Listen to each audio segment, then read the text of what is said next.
Now to the breaking news that we continue following at this hour from Hardin County.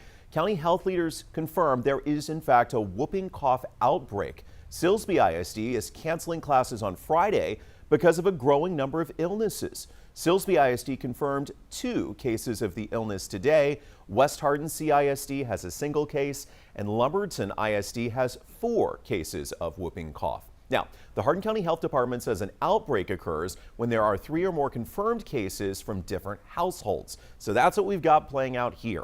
Dr. Paul Giassi with Christus St. Elizabeth told us that in the early stages, whooping cough can present like a common cold, but it can last for weeks. And then you get that characteristic cough. He recommends getting the vaccine as soon as possible.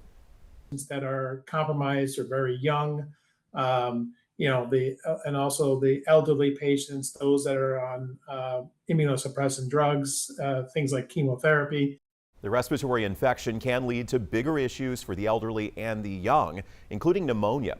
Stay with 12 News on air, online, and streaming on 12 News Plus for continuing coverage.